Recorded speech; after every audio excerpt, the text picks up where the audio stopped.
Hello guys, അപ്പോൾ നമ്മുടെ പുതിയൊരു വീഡിയോയിലേക്ക് എല്ലാവർക്കും സ്വാഗതം. ഒരുപാട് നാളായി കാണും ഞാനൊരു മൂവി റിവ്യൂ ആയിട്ട് വന്നിട്ട്. കുറച്ച് ടെക്നിക്കൽ കാര്യങ്ങൾ കൊണ്ട് ചില തകരാറുകൾ മൂലം എനിക്ക് ഒരുപാട് സിനിമകൾ മിസ്സായിട്ടുണ്ടായിരുന്നു. അതിന്റെ റിവ്യൂസ് ഒന്നും ഇടാനും പറ്റിയില്ല.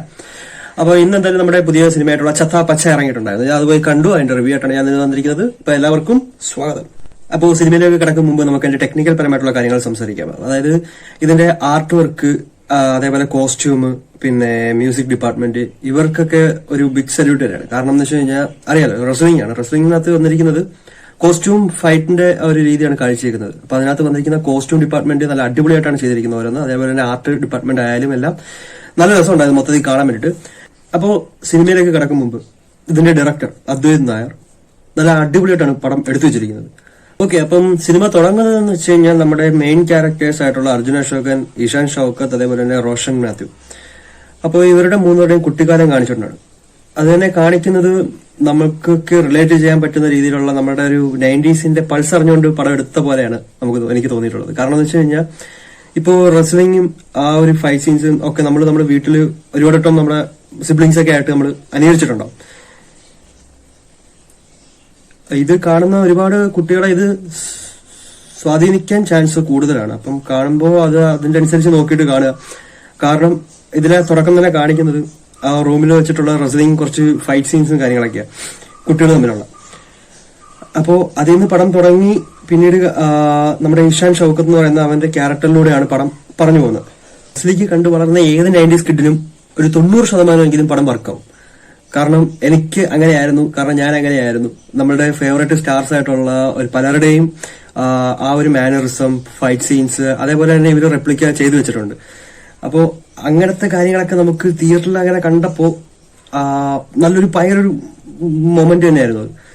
അതേപോലെ ഈ അർജുൻ അശോകനായാലും എല്ലാരും എനിക്ക് തോന്നുന്നു ഡ്യൂപ്പില്ലാണ്ടാണെന്ന് തോന്നുന്നു ഫൈറ്റ്സ് ഒക്കെ ചെയ്തിട്ടുള്ളത്. കാരണം നമുക്കത് കാണുമ്പോൾ തന്നെ മനസ്സിലാവും നല്ല അടിപൊളിയായിട്ടാണ് അവരത് നല്ല രീതിയിൽ പണിയെടുത്തിട്ടുണ്ട്.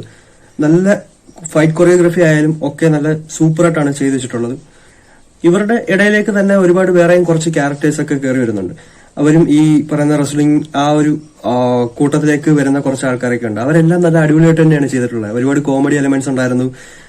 നമുക്ക് എൻജോയ് ചെയ്യാനുള്ള ഒരുപാട് എലമെന്റ്സ് ആ സിനിമയ്ക്കകത്ത് നമുക്ക് ഉണ്ടായിരുന്നു. പിന്നീട് അല്ലാണ്ട് സിദ്ദീഖ് ഉണ്ടായിരുന്നു, പിന്നീട് റാഫി, പിന്നെ തെസ്നി ഖാൻ. ഒരുപാട് നാളായി പുള്ളിക്കാരി ഈ സിനിമയിലൊക്കെ അഭിനയിച്ചിട്ട് ഒരു സിനിമയിൽ കണ്ടിട്ട്. അപ്പം തെസ്നി ഖാനൊക്കെ നല്ലൊരു റോൾ തന്നെ ഉണ്ടായിരുന്നു ഈ ഒരു സിനിമയിൽ. അതേപോലെ പാട്ടുകളൊക്കെ ആയാലും അതിന്റെ മ്യൂസിക് ഡിപ്പാർട്ട്മെന്റ് ഒന്നും പറയാനില്ല. നല്ല ആ ഒരു ഞാൻ പറയാം, ഒരു ഇന്റർവെൽ സീനില് ഒരു ഫൈറ്റ് സീൻ ഉണ്ട്.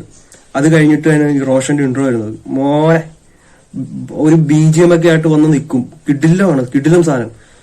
അത് എനിക്ക് ഒരുപാട് ഇഷ്ടപ്പെട്ടു ആ ഒരു ഇന്റർവെല്. അത് കഴിഞ്ഞ് പിന്നീട് അങ്ങോട്ട് ഒരു കുറച്ച് ഡ്രാമയായിരുന്നു പടം. അതിനകത്ത് വരുന്ന ഈ ബ്രദേഴ്സിന്റെ ഇടയ്ക്ക് വരുന്ന കുറച്ച് പ്രശ്നങ്ങളും, അതേപോലെ തന്നെ ഇതിനകത്ത് നെഗറ്റീവ് ഷെയ്ഡിൽ വരുന്ന വില്ലനല്ല എങ്കിലും ഒരു നെഗറ്റീവ് ഷെയ്ഡിൽ വരുന്ന നമ്മുടെ വിശാഖ് നായർ. പുള്ളിക്കാരന്റെ ചില മാനറിസം ഉണ്ട്, ചില ഡയലോഗ് ഡെലിവറി ഉണ്ട്. നല്ല രസമാണ് പുള്ളിയുടെ ആ ഒരു അഭിനയം കാണാൻ. അപ്പോ പുള്ളിക്കാരൻ നല്ല അടിപൊളിയായിട്ട് ചെയ്തിട്ടുണ്ട്. ഇതിൽ എനിക്ക് ഒന്നുകൂടെ എടുത്തു പറയാനുള്ളത് ഇതിന്റെ കോസ്റ്റ്യൂം, ആർട്ട്, കൊറിയോഗ്രഫി ഒക്കെ നല്ല പെട്ടപ്പനായിട്ട് ചെയ്തു വെച്ചിട്ടുണ്ട്.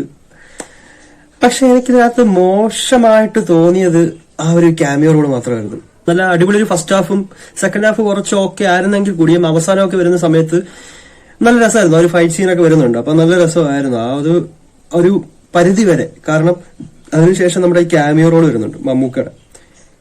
അതിനുശേഷം എനിക്ക് അങ്ങോട്ട് പടം വർക്കായില്ല. കാരണം എനിക്ക് അവിടെ വരെ നല്ല ഓക്കെ ആയിട്ട് ഞാൻ കണ്ടോണ്ടിരുന്നതാണ്. അതിനുശേഷം പിന്നീട് എന്താ പറ്റിയെന്ന് എനിക്ക് ഒരു പിടുത്തമില്ല. കാരണം അങ്ങനെ ഒരു ക്യാമിയോ റോളിന്റെ ആവശ്യം ആ പടത്തിന് ഇല്ലെങ്കിൽ കൂടി തന്നെ ആ പടം നല്ല രീതിയിൽ പൊയ്ക്കൊണ്ടിരുന്നതാണ്. ആ ഒരു ക്യാമിയോ റോൾ ഇല്ലെങ്കിലും പടം നല്ല രീതിയിൽ പോകും. അങ്ങനെ ഒരു ക്യാരക്ടറിന്റെ ആവശ്യമേ അവിടെ ഇല്ല. ഈ വോൾട്ടർ എന്ന് പറയുന്ന ഒരു ക്യാരക്ടറിന് അവരെ കൊടുത്തു വെച്ചിരിക്കുന്ന ഒരു ഹൈപ്പുണ്ട്, വലിയൊരു ഹൈപ്പുണ്ട്. ആദ്യം മുതലേ പറഞ്ഞു വരുന്ന ഒരു ഹൈപ്പുണ്ട്.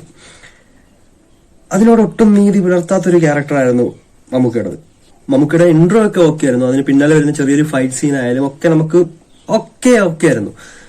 പക്ഷെ പിന്നീട് പുള്ളിയുടെ ചില ഡയലോഗ്സ് ആയാലും ഒരു ഡയലോഗ് ഡെലിവറി, ചില മൈനർ ആയിട്ടുള്ള ആക്ഷൻസ് ഒക്കെ ഉണ്ട്. അതൊക്കെ ഒട്ടും ആ ഒരു ക്യാരക്ടറിന് ചേരാത്ത പോലെ തോന്നി. കാരണം ഒരു ഓറ ഉണ്ടല്ലോ, ഈ ബിഗ് ഗംസ് വന്ന് നിൽക്കുമ്പോൾ നമുക്ക് കിട്ടുന്ന ഒരു ഓറ ഉണ്ടല്ലോ, അത് എനിക്ക് കിട്ടിയതേ ഇല്ല. എനിക്കെന്നല്ല, എനിക്ക് തോന്നുന്നു ആ തിയേറ്ററിൽ നിന്ന് ആർക്കും കാരണം മമ്മൂക്കയൊക്കെ വന്ന് തിയേറ്ററിൽ നിൽക്കുമ്പോൾ കിട്ടേണ്ട ഒരു പവർ ഒന്നും ആ ഒരു സീൻ ഉണ്ടായിരുന്നില്ല. അവസാനം വരെ പിന്നീട് അങ്ങോട്ട് ആ ഒരു രീതി തന്നെയായിരുന്നു പോയത്. കാരണം അതുവരെ നല്ല രീതിയിൽ വന്ന ഒരു പടം പിന്നീട് അതിനുശേഷം ഭയങ്കര ഒരു ഷോകമായി പോയി. എന്റെ ഒപ്പീനിയനാണ് കേട്ടോ. അപ്പം എനിക്ക് പേഴ്സണലി അങ്ങനെയാണ് ഫീൽ ചെയ്തത്. എനിക്ക് ഒട്ടും വർക്കായില്ല മമ്മൂക്കയുടെ ആ ഒരു ക്യാരക്ടർ. അതുകൊണ്ട് തന്നെ അവസാനം ക്ലൈമാക്സ് എനിക്ക് അങ്ങോട്ട് ഇഷ്ടപ്പെട്ടില്ല. അതുവരെ പടം നല്ല ഓക്കെ ആയിരുന്നു, അതിനുശേഷം പിന്നീട് മോശമായി പോയി. ചില ഡയലോഗ്സ് ആയാലും എനിക്കത് എത്ര പറഞ്ഞാലും ശരിയാവത്തില്ല. കാരണം എന്താ വെച്ച് കഴിഞ്ഞാൽ ചില ഡയലോഗുകളും പിന്നീട് ആ ഒരു ക്യാരക്ടറിന് വന്നിരിക്കുന്ന ഒരു ഓറ എന്ന് പറയുന്ന ഒരു സംഭവം നമുക്ക് കിട്ടിയില്ല. അതാണ് ശരിക്കും പറയാൻ, ഒരു ഓറ കണക്ട് വന്നിട്ടില്ല. അതുവരെ പടം എല്ലാം ഓക്കെയാണ്. പടം നമുക്ക് ഈ പറയുന്ന പോലെ റെസ്ലിംഗ് ആയിട്ട് ഇഷ്ടപ്പെടുന്ന എല്ലാ 90s കിഡ്സിനും ഉറപ്പായിട്ടും ഇഷ്ടപ്പെടും. കാരണം പടം നല്ല ഹൈയാണ്. അപ്പോൾ പടത്തിനെ പറ്റി കൂടുതലധികം പറയാനായിട്ടൊന്നുമില്ല. ഒരു വൺ ടൈം തിയേറ്റർ വാച്ച് തന്നെയാണ് പടം. തിയേറ്ററിൽ നല്ല രീതിയിൽ കണ്ടിരിക്കാൻ പറ്റിയ ഒരു പടമാണ് ചില എലമെന്റ്സ് ഒഴിച്ചാൽ. അപ്പോൾ ഞാൻ നല്ല രീതിയിൽ എൻജോയ് ചെയ്തു.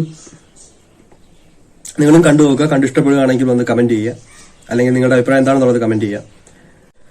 അപ്പോൾ ഒരുപാട് നാളായി ഞാൻ വീഡിയോസ് ഒക്കെ ഇട്ടിട്ട്. അപ്പോൾ അതൊക്കെ തിരുത്തിക്കൊണ്ട് ഇനി മുതൽ എല്ലാ സിനിമകളുടെയും റിവ്യൂ ആയിട്ട് ഞാൻ വരുന്നതാണ്. എല്ലാ സിനിമയല്ല, സിനിമകളുടെ റിവ്യൂ ആയിട്ട് ഞാൻ വരുന്നതാണ്. അപ്പോൾ എല്ലാവരുടെയും സപ്പോർട്ട് ഉണ്ടാവുക. Thank you. വേറൊരു വീഡിയോ ആയിട്ട് കാണുന്നതുവരെ ബൈ.